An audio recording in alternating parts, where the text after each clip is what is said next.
Hi everybody. Since in our last chapter we already studied about the process of nutrition. What was happening in the process of nutrition was that we were or any organism was taking in food, and after that we studied the process of digestion, in which we studied that the food that we take in is broken down into very simple substances which can be readily absorbed by the body. And we also studied that this process of absorption takes place in the small intestines. The final product that we got, the main final product that we got in the process of digestion was glucose. Mostly जो भी energy हमको मिलती है body में life processes को perform करने के लिए, वो सारी energy, most of the energy हम कह सकते हैं, सारी नहीं, मोस्ट ऑफ द एनर्जी हम डिराइव करते हैं ग्लूकोज से. किससे? ग्लूकोज. तो ये ग्लूकोज हमको मिला था डाइजेशन से. अब हम आगे की स्टेप पढ़ेंगे जिसमें हम पढ़ने वाले हैं the process of respiration. See, whoever is the organism, सबसे सिंपल एग्जांपल हम ह्यूमन बीइंग्स का ही ले सकते हैं क्योंकि we understand our metabolisms and our processes better. तब ह्यूमन बीइंग्स में हमने देखा कि हम कोई भी फूड अगर खाते हैं तो उसका डाइजेशन माउथ से स्टार्ट हो जाता है, उसके बाद वो स्टमक में जाता है, फर्दर डाइजेशन होता है, स्मॉल इंटेस्टाइन में और फर्दर डाइजेशन होता है. बट ये डाइजेशन का मेन पर्पस क्या है? क्यों डाइजेशन का प्रोसेस हो रहा है बॉडी में? क्योंकि हमको चाहिए एनर्जी, क्योंकि बिना एनर्जी के हम कुछ नहीं कर सकते.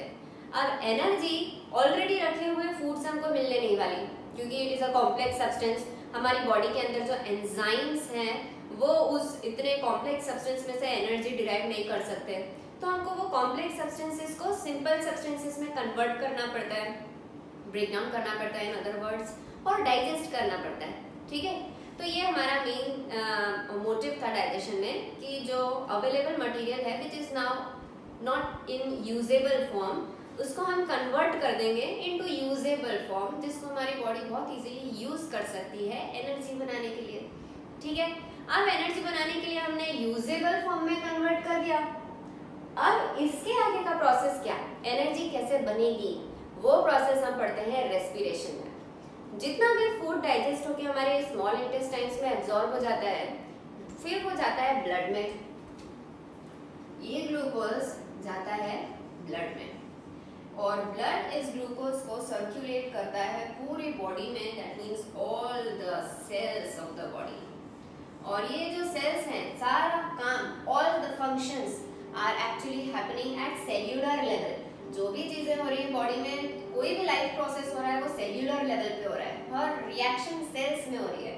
तो आगे का फंक्शन भी सब कुछ अब सेल में ही होने वाला है. ये ग्लूकोज ब्लड के थ्रू किस में गया? सेल में. अब ये जो सेल्स हैं और सेल के अंदर जो मशीनरी है, जो सिस्टम्स हैं, जो प्रोसेसेस हैं, वो इस ग्लूकोज से हमको डिराइव करके देंगे एनर्जी. बट ये कोई वन स्टेप प्रोसेस नहीं होता, it is a very elaborate process. लेकिन इस सेशन में 10th स्टैंडर्ड में हम उसको थोड़ा शॉर्ट में ही पढ़ते हैं, हमको बहुत ज़्यादा एलैबोरेट स्टेप्स तक जाने की ज़रूरत नहीं है. अब होता क्या है, this is very simple process that you need to understand. Suppose this is our cell and this is the nucleus. This is, अब सबको पता है सेल्स में क्या क्या कंपोनेंट होते हैं. एंडोप्लाज्मिक रेटिक्यूलम होता है जो सेल को सराउंड करके रखता है ना. फिर बहुत सारा साइटोप्लाज्म, गोल्गी apparatus, वैक्यूल्स, है ना. सेल्यूलर मेम्ब्रेन होती है, उसमें पोर्स होते हैं. There are many other, lysosomes are present, cell membrane is there. So this is our cell membrane या plasma membrane. This is our nucleus and this is our cytoplasm. अब ये जो glucose है वो सेल के अंदर गया साइटोप्लाज्म में. ठीक है, यहाँ जाने पर क्या होगा, वहां पर मेटाबॉलिक रिएक्शंस होंगी और हमारा जो ग्लूकोज है वो कन्वर्ट हो जाएगा पाइरुवेट में. One glucose molecule that is 6 carbon molecule. You know what is glucose? C6H12O6. ये 6 कार्बन मॉलिक्यूल कन्वर्ट हो जाता है पाइरुवेट में, 2 पाइरुवेट मॉलिक्यूल्स में, जिसका फॉर्मूला आता है C3H4O3। ओके, आपको फॉर्मूला याद रखने की जरूरत नहीं है, आपकी टेक्स्ट बुक में नहीं है, but this is just for your information. अब ये जो दो पाइरुवेट के मॉलिक्यूल्स हैं, ये हमने और कॉम्प्लेक्स को इवन सिंप्लीफाई कर दिया। अब इस पे तो और इजीली एंजाइम्स एक्ट कर सकते हैं। ये पाइरुवेट फिर जाता है माइटोकॉन्ड्रिया में, मैं थोड़ा बीच में से ले आई। This pyruvate then goes into mitochondria. आपने 9th स्टैंडर्ड में पढ़ा है, mitochondria is the power house of the cell. मतलब जो भी एनर्जी बनेगी वो किस में बनेगी? माइटोकॉन्ड्रिया में। ओके, अब मैं आपको सिंप्लीफाई करके बता देती हूँ। ये जो ग्लूकोज है ये पहले पाइरुवेट में कन्वर्ट हो रहा है, कहाँ? साइटोप्लाज्म। फिर साइटोप्लाज्म में से ये पाइरुवेट जाता है माइटोकॉन्ड्रिया में, और वहां पर भी साथ में पहुंचता है oxygen gas by the process of breathing and gaseous exchange.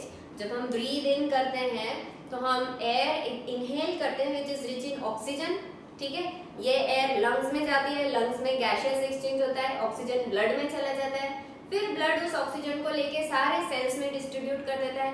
अब सेल में ऑक्सीजन जाने के बाद करेगा क्या?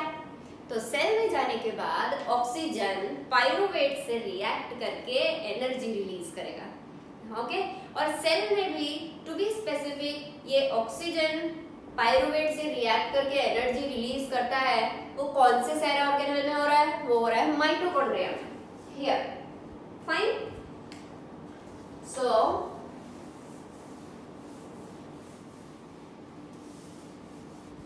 आई होप प्रोसेस सबको समझ में आया है। You can ask me any doubts regarding this process. अगर कोई भी प्रोसेस में आपको कहीं पर भी डाउट है तो आप मेरे को कमेंट्स में या फिर मुझे मैसेज करके पूछ सकते हैं। अदरवाइज ये वीडियो दोबारा व्यू करोगे तो तुम्हें समझ में आ जाएगा। So what we are doing here कि हम ग्लूकोज को कन्वर्ट कर रहे हैं पाइरुवेट में। Glucose is a 6 carbon molecule और कार्बोहाइड्रेट इसको कन्वर्ट किया 3 कार्बन मॉलिक्यूल में विच इज पाइरुवेट। अब ये कन्वर्जन कहाँ हो रहा है? सेल के अंदर, इन द साइटोप्लाज्म। इस प्रोसेस को ग्लाइकोलिसिस कहते हैं। ग्लाइकोलिसिस मतलब ग्लूकोज का ब्रेकडाउन। ओके, फिर ये पाइरुवेट जो है माइटोकॉन्ड्रिया में जाता है। माइटोकॉन्ड्रिया, वहां पर ये ऑक्सीजन के साथ रिएक्ट करता है और फिर एनर्जी कार्बन डाइऑक्साइड और वाटर रिलीज करता है। एनर्जी समझ में आया? अब ये जो एनर्जी, जैसे ही एनर्जी रिलीज होती है, इसीलिए हम कहते हैं कि रेस्पिरेशन एक एक्सोथर्मिक प्रोसेस। हमने फर्स्ट चैप्टर में पढ़ा था एक्सोथर्मिक रिएक्शंस में। एक एग्जांपल था respiration. When energy is released in our body, it is an exothermic process. Heat energy release हो रही है, लेकिन जैसे ही एनर्जी रिलीज होती है कुछ एनर्जी तो सेल यूज कर लेता है, बाकी की जो एक्स्ट्रा एनर्जी होती है सेल उसको कन्वर्ट कर देता है एटीपी में। किसमें? ATP, that is adenosine triphosphate. This is a molecule, it is a biomolecule which actually stores the energy। ये एनर्जी स्टोर करके रखता है। It is also called as currency of energy, ठीक है, फॉस्फेट। और ये एटीपी जो है वो सेल के अंदर स्टोर्ड फॉर्म में रहता है। जब भी जैसे भी किसी भी लाइफ प्रोसेस में सेल को एनर्जी की जरूरत होगी, कोई और जगह एनर्जी की जरूरत होगी, ये एटीपी मॉलिक्यूल्स वहां जाएंगे और एनर्जी में कन्वर्ट हो जाएंगे और जो भी प्रोसेस है वो हो जाएगा, ठीक है। So this is our aerobic respiration, क्योंकि यहाँ पर ऑक्सीजन इन्वॉल्व है। जब भी एनर्जी के प्रोडक्शन में ऑक्सीजन की जरूरत होती है, then the process is called as aerobic respiration. There are many organisms on earth which require oxygen to derive energy, and all such organisms are called as aerobes because they perform aerobic respiration, that is they require oxygen. There is another method. जरूरी नहीं है कि energy सिर्फ oxygen से ही release हो सकती है, बिना ऑक्सीजन के एनर्जी रिलीज नहीं हो सकती। No, there are many other organisms also present on earth जो बिना ऑक्सीजन के भी एनर्जी डिराइव कर सकते हैं। फॉर एग्जाम्पल हम लेते हैं ईस्ट।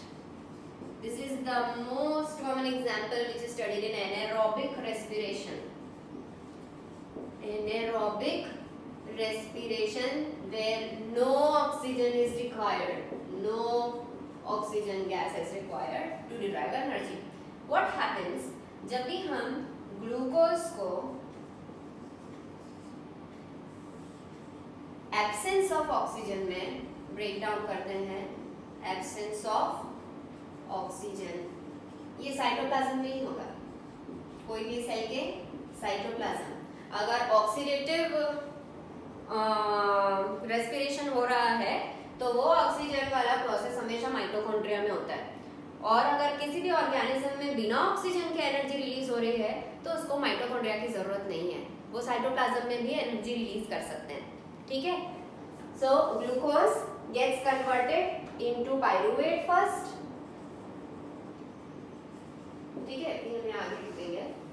ग्लूकोज कन्वर्ट हो गया पाइरूवेट में, अब पाइरूवेट कन्वर्ट हो जाएगा ethanol, that is a 2 carbon molecule plus carbon dioxide gas plus energy। Okay, समझ में आया? और ये सारी प्रोसेसेस हो रही हैं साइटोप्लाज्म में इन एब्सेंस ऑफ O2। आप इथेनॉल की जगह अल्कोहल भी लिख सकते हो, it is a 2 carbon molecule. आप देखोगे ये 6 कार्बन मॉलिक्यूल था, ये 3 कार्बन मॉलिक्यूल है, और ये 2 carbon plus 1 carbon is carbon dioxide. मतलब this is not one step reaction, ऐसा नहीं होता कि these are all one step reactions और इसके बाद बस इतना ही हो रहा है। ग्लूकोज से पाइरूवेट कन्वर्जन में भी 8 to 9 स्टेप्स लगते हैं, बट वो भी आपके सिलेबस में नहीं है। पाइरूवेट से इथेनॉल बनने में या पाइरूवेट से CO2 बनने में भी और स्टेप्स लगते हैं, बट वो आपको अभी सिलेबस में नहीं है। To keep the things simple you need to understand what is actually basically going on. ठीक है, जो मेन हमारा सबस्ट्रेट था वो था ग्लूकोज। ग्लूकोज कन्वर्ट हो गया कार्बन डाइऑक्साइड, वाटर और एनर्जी में in the presence of oxygen, तो वो हुआ aerobic respiration. And when glucose is getting converted into alcohol, carbon dioxide and energy in the absence of oxygen, no oxygen, then the process is called anaerobic respiration। और ऐसा process जिसमें alcohol और carbon dioxide बनते हैं anaerobic respiration से, उसको हम fermentation भी कहते हैं। Fermentation. Not only yeast, there are certain anaerobic bacteria also which perform anaerobic respiration. That means they do not require oxygen to release energy. Another very important difference between aerobic and anaerobic respiration is the amount of energy which is released. Obviously, बहुत सारे organisms, especially ध्यान से अगर notice किया हो तो सारे complex organisms जैसे हम, बहुत सारे animals, बहुत सारे plants ऐसे हैं जिनकी बॉडी को बहुत ज़्यादा एनर्जी की रिक्वायरमेंट होती है। अब अगर ज़्यादा एनर्जी चाहिए तो ऑक्सीजन चाहिए, अगर थोड़ी एनर्जी में काम चल रहा है तो बिना ऑक्सीजन के चलेगा। बिकॉज एरोबिक रेस्पिरेशन में जो अमाउंट ऑफ एनर्जी होता है it is very high, more amount of energy is released. On the other hand, on the contrary, anaerobic respiration में जो एनर्जी रिलीज हो रही है it is very less in amount. To be very specific in numbers, हम कह सकते हैं कि अगर एटीपी रिलीज हो रहा है इन ऑक्सीजन वाला प्रोसेस, मतलब एरोबिक रेस्पिरेशन, तो 36 to 38 एटीपी बनते हैं एक ग्लूकोज से। नंबर कंपेयर है 30। ओके, देन अगर एनारोबिक प्रोसेस चल रहा है तो एक ग्लूकोज से आपको सिर्फ 2 एटीपी मिलेंगे। अब क्या ज्यादा फायदे वाला है, 36 एटीपी या 2 एटीपी? यही ज्यादा फायदे वाला है अगर आपको एनर्जी की रिक्वायरमेंट ज्यादा है। जो छोटे ऑर्गेनिजम्स होते हैं, for example single celled, unicellular, prokaryotic organisms जिनकी बॉडी बहुत ज़्यादा मशीनरी से बनी हुई नहीं होती, they are having very simple body designs and they do not have many functions to perform, they require less amount of energy. तो इतना बड़ा प्रोसेस करने की उनकी बॉडी को जरूरत ही नहीं है, उनका काम इसी से चल जाता है। समझ में आया? Another very important process that is happening in our body, human beings में भी कभी-कभी anaerobic respiration होता है। बचपन से पढ़ते आ रहे हो, in muscles when you feel muscle cramps after doing heavy exercise, running, dancing or very heavy workout. Okay, so what happens actually at that stage? May I rub the board? You can copy these things. Pause the video and copy these things. They are very important. You have to note them down. I hope आप लोग सारे notes बना रहे हैं time to time. जो भी यहाँ पर मैं लिख रही हूँ वो सब आपको काम आने वाला है पढ़ने में। You have to note it down. अब मसल्स में क्या होता है, जब हम बहुत हैवी एक्सरसाइज करते हैं तो हमारी बॉडी में जो सेल्स होते हैं वो बहुत ज़्यादा एनर्जी खर्च करते हैं। And if they are spending so much of energy, they again require more energy. और इतनी ज़्यादा एनर्जी प्रोड्यूस करने के लिए ऑक्सीजन की रिक्वायरमेंट भी बहुत ज़्यादा बढ़ जाती है, लेकिन हमारा ब्रीदिंग रेट एक पर्टिकुलर लिमिट से ज़्यादा नहीं बढ़ सकता। एनर्जी रिक्वायरमेंट बहुत हाई होती जा रही है लेकिन ऑक्सीजन की अवेलेबिलिटी कम है। उस केस में क्या होगा, एनर्जी बनाने लग जाएगी बॉडी बिना ऑक्सीजन के for a short period of time, जब तक हम हैवी वर्कआउट कर रहे हैं। ठीक है, अब जब glucose is converted into pyruvate, अब यहाँ पर pyruvate एक्चुअली आता तो है, और फिर pyruvate is converted into lactic acid। समझ में आया? अब ये सब कुछ हो रहा है in lack of oxygen, वो भी कहाँ? मसल सेल्स में ड्यूरिंग हैवी वर्कआउट। तो ये 6 carbon molecule in the muscle cell cytoplasm gets converted into 3 carbon pyruvate, and this 3 carbon pyruvate is converted into lactic acid which is also a 3 carbon molecule, बस उसका structure change हो जाता है। तो भी आपको एनर्जी मिलती है, लेकिन again this energy is in very less amount. ठीक है, जस्ट लाइक एनारोबिक रेस्पिरेशन। लेकिन फिर जब आप हैवी वर्कआउट खत्म कर देते हैं, then you relax, then you sometimes take hot water bath, या फिर हम सेक करते हैं, वॉक करते हैं, या फिर मसाज करते हैं। उससे क्या होता है, जो भी पेनफुल एरिया है वहाँ पर ब्लड का सर्कुलेशन बढ़ जाता है, because we are doing massage और we are using hot water. तो जब ब्लड का सर्कुलेशन बढ़ जाएगा तो साथ साथ में ऑक्सीजन का सर्कुलेशन भी बढ़ जाएगा, और धीरे धीरे धीरे ये एक्स्ट्रा ऑक्सीजन का सर्कुलेशन क्या करता है, इस लैक्टिक एसिड को भी ब्रेक डाउन करता है into carbon dioxide, water and further energy. समझ में आया? But after that heavy workout is over, and then slowly the muscle cramps also go away. Okay?